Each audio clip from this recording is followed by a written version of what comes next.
نحمدہ و نصلی علی رسولہ الکریم اما بعد فاعوذ باللہ من الشیطان الرجیم بسم اللہ الرحمن الرحیم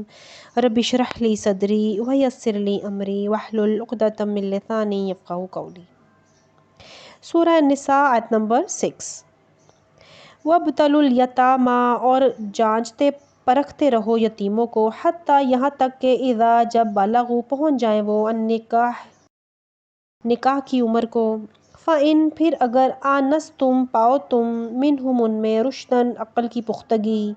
فادفعوا تو دے دو الیہم ان کو اموالہم مال ان کے، ولا اور نہ تأکلوها اور کھاؤ اس مال کو اسرافاً فضول خرچی کر کے،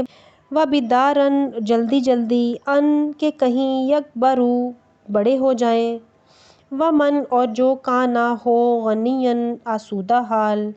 فلیستعفف اسے چاہیے کہ بچ کر رہے، ومن اور جو کانا ہو فقیراً غریب، فلیأکل بالمعروف تو اسے چاہیے کہ کھائے جائز طریقے سے، فإذا دفعتم پھر جب حوالے کرنے لگو الیہم ان کو اموالہم ان کے مال، فاشہدوا علیہم تو گواہ بنا لو ان پر، وکفی باللہ حسیبا اور کافی ہے اللہ حساب لینے والا۔ اس آیت مبارکہ میں یتیموں کو ان کا مال واپس کرنے کے لیے دو شرائط بتائی جا رہی ہیں، ایک بلوغت اور دوسرا رشد، یعنی مال کے صحیح طور پر استعمال کرنے کی اہلیت۔ اللہ تعالیٰ فرما رہے ہیں کہ اہلیت معلوم کرنے کے لیے تمہیں ان کا تجربہ کرتا رہنا چاہیے، اور یہ چیزیں معمولی باتوں سے بھی معلوم ہو جاتی ہیں کہ آیا وہ کفایت شار ہے یا نہیں، یا اجاڑنے والا ہے، خرید و فروخت کیسے کرتا ہے، وغیرہ وغیرہ۔ اور جب تک یہ دونوں شرائط نہ پائی جائیں اس کا مال اس کے حوالے نہیں کرنا۔ اب بلوغت کے لیے عمر کی کوئی حد نہیں ہے، البتہ کچھ ایسی علامات ضرور ہیں جو ان کے بالغ ہونے کا پتہ دے دیتی ہیں۔ پھر یہاں دو ایسی باتوں کا ذکر ہوا ہے جن سے یتیم کو نقصان پہنچ سکتا ہے، ایک یہ کہ ضرورت سے زائد مال خرچ کیا جائے، اور دوسرے یہ کہ بلا ضرورت یا ضرورت پیش آنے سے پہلے ہی خرچ کیا جائے تاکہ وہ بڑے ہو کر اس کا مطالبہ ہی نہ کریں، اور یہ سب بددیانتی کی رائے ہیں جن سے یتیم کا نقصان ہو جاتا ہے، لہٰذا ہر ایسی صورت سے منع کیا جا رہا ہے۔ پھر آیت مبارکہ میں اللہ تعالیٰ فرمانے کہ یتیم کا متولی اگر کوئی کھاتا پیتا شخص ہے تو اسے یتیم کے مال میں سے حق الخدمت کے طور پر کچھ لینا قطعاً جائز نہیں ہے۔ ہاں اگر متولی تنگ دست ہے تو مال کے تجارت پر لگانے اور حق الخدمت کے طور پر ایسا واجبی سا خرچہ لے سکتا ہے جسے کوئی غیر جانبدار آدمی بھی واجبی قرار دے، یعنی جو بھی وہ حق الخدمت لے چوری چھپے نہ لے بلکہ اعلانیہ لے اور اس کا حساب بھی رکھے۔ اور پھر اس کے ساتھ اللہ تعالیٰ یہ بھی فرما رہے کہ جب وہ یہ دونوں شرائط پوری ہو جائیں، کون کون سی؟ بلوغت اور رشد، یعنی کہ بلوغت اور رشد جب یتیم میں پائی جائیں تو اس کا مال اسے واپس کر دیا جائے، اور پھر اس کے ساتھ ساتھ اس پر دو گواہ بھی بنا لیے جائیں تاکہ بعد میں اگر کوئی جھگڑا یا کوئی ایسی چیز یاد آئے تو معاملات میں آسانی ہو جائے، اور اگر یہ تحریری صورت میں ہو تو یہ بہت ہی بہتر بات ہے۔ اور اللہ تعالیٰ فرما رہے ہیں کہ پوری دیانتداری سے یہ فریضہ سر انجام دو، کیونکہ سب سے بڑا گواہ خود اللہ ہے، اور بددیانتی کی صورت میں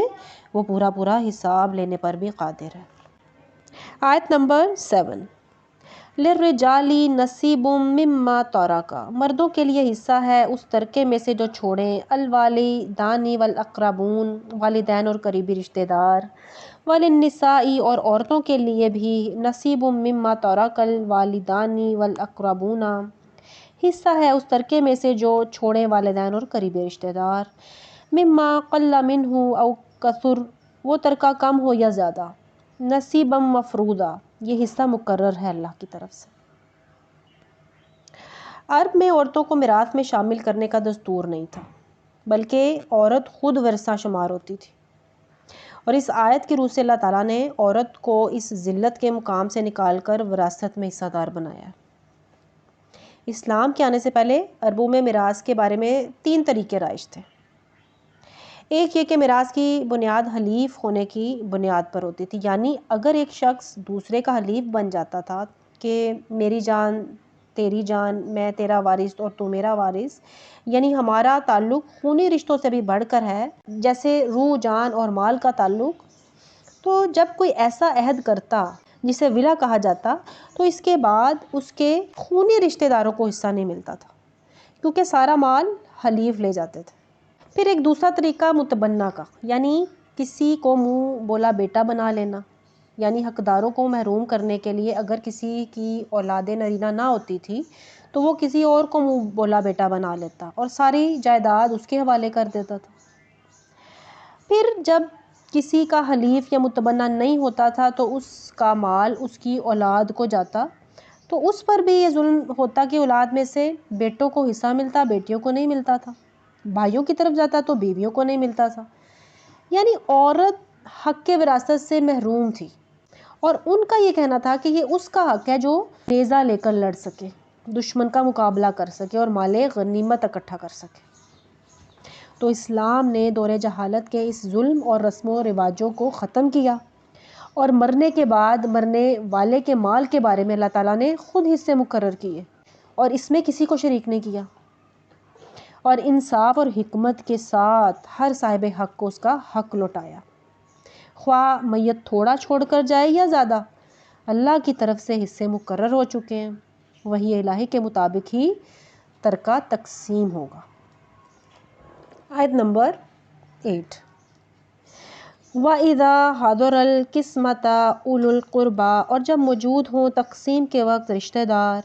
وَالْيَتَامَى اور یتیم، وَالْمَسَاكِينُ اور مسکین، فَارْزُقُوهُم مِّنْهُ تو دو ان کو بھی کچھ اس میں سے، وَقُولُوا اور کہو، لَهُمْ قَوْلًا مَّعْرُوفًا ان سے معقول بات۔ یعنی ترکے کی تقسیم کے وقت اگر کچھ محتاج، یتیم اور فقیر قسم کے لوگ یا دور کے رشتہ دار آ جائیں تو ذرائع احسان انہیں بھی کچھ نہ کچھ دے دیا جائے، تنگ دلی یا تنگ ظرفی سے کام نہ لیا جائے،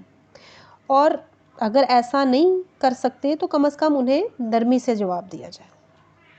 مثلا یہ کہہ دیا جائے کہ یہ مال یتیموں کا ہے، یا یہ کہ میت نے ایسی کوئی بھی وصیت نہیں کی تھی۔ پھر آیت نمبر 9 میں اللہ تعالیٰ ارشاد فرما رہے ہیں، وَلْيَخْشَىٰ اور چاہیے کہ ڈریں، الَّذِينَ وہ لوگ جو لَوْ تَرَكُوا کہ اگر چھوڑتے وہ، مِنْ خَلْفِهِمْ ذُرِّيَّةً اپنے پیچھے اولاد، ضِعَافًا ضعیف اور ناتواں، خَافُوا تو ایسے کچھ اندیشے ہوتے انہیں، علیہم ان کے بارے میں، فَلْيَتَّقُوا اللَّهَ لہٰذا انہیں چاہیے کہ ڈریں اللہ سے، وَلْيَقُولُوا اور کہیں قَوْلًا سَدِيدًا ٹھیک ٹھیک بات۔ اللہ تعالیٰ اس آیت مبارکہ میں ارشاد فرما رہے کہ اگر تم اس حال میں مر جاؤ کہ پیچھے چھوٹی چھوٹی اولاد چھوڑ جاؤ تو تمہیں یہ ضرور خیال آئے گا کہ میرے بعد ان بچوں سے بہتر سلوک ہو، تو ایسے ہی جو یتیم اس وقت تمہارے زیر کفالت ہیں، اللہ سے ڈرتے ہوئے ان سے بھی ایسا ہی سلوک کرو، اور کوئی ایسی بات نہ کرو جس سے یتیموں کا دل شکستہ ہو، اور جو بات بھی کرو ان کے حق میں بھلائی ہونی چاہیے۔ دور اسلام سے پہلے یتیموں اور بیواؤں سے جس طرح کا سلوک کیا جاتا تھا وہ ہمیں اس حدیث سے پتہ چلتا ہے کہ سیدنا جابر رضی اللہ تعالیٰ عنہ کہتے ہیں کہ سعد بن ربیع کی بیوی اپنی 2 بیٹیوں کے ہمراہ آپ صلی اللہ علیہ وآلہ وسلم کی خدمت میں حاضر ہوئی اور کہنے لگی، یہ سعد بن ربیع کی بچیاں ہیں، ان کا باپ جنگ احد میں شہید ہو گیا، بچیوں کے چچا نے سعد کے سارے ترکے پر قبضہ کر لیا اور ان کے لیے کچھ نہیں چھوڑا، اور مال کے بغیر ان کا نکاح بھی نہیں ہو سکتا۔ تو آپ صلی اللہ علیہ وآلہ وسلم نے فرمایا اللہ تعالیٰ خود اس معاملے میں فیصلہ فرمائے گا۔ پھر میراث کی آیات نازل ہوئیں تو آپ صلی اللہ علیہ وآلہ وسلم نے سعد کے بھائی کو بلایا اور فرمایا کہ ترکے میں سے 2/3 تو سعد کی بچیوں کو دو اور 8واں حصہ ان کی والدہ کو، باقی جو بچے وہ تمہارا ہے۔ آیت نمبر 10۔ ان الذین یأکلون بے شک وہ لوگ جو کھا جاتے ہیں، اموال الیتامی یتیموں کے مال، ظلمًا ناحق، انما تو بس یأکلون بھر رہے ہیں، فی بطونہم نارا اپنے پیٹوں میں آگ، وسیصلون سعیرا اور عنقریب جا پڑیں گے بھڑکتی آگ میں۔ اس آیت میں یتیموں کے مال کی حفاظت کی مزید تاکید کی گئی ہے اور یہ بھی بتایا جا رہا ہے کہ وارث یا ولی یا حاکم کوئی بھی اگر یتیموں کا مال ناجائز طور پر کھاتا ہے تو وہ گویا اپنے پیٹ میں جہنم کی آگ بھرتا ہے اور قیامت کے دن اس کا ٹھکانہ جہنم ہے۔ آپ صلی اللہ علیہ وآلہ وسلم نے فرمایا 7 تباہ کن چیزوں سے اجتناب کرو۔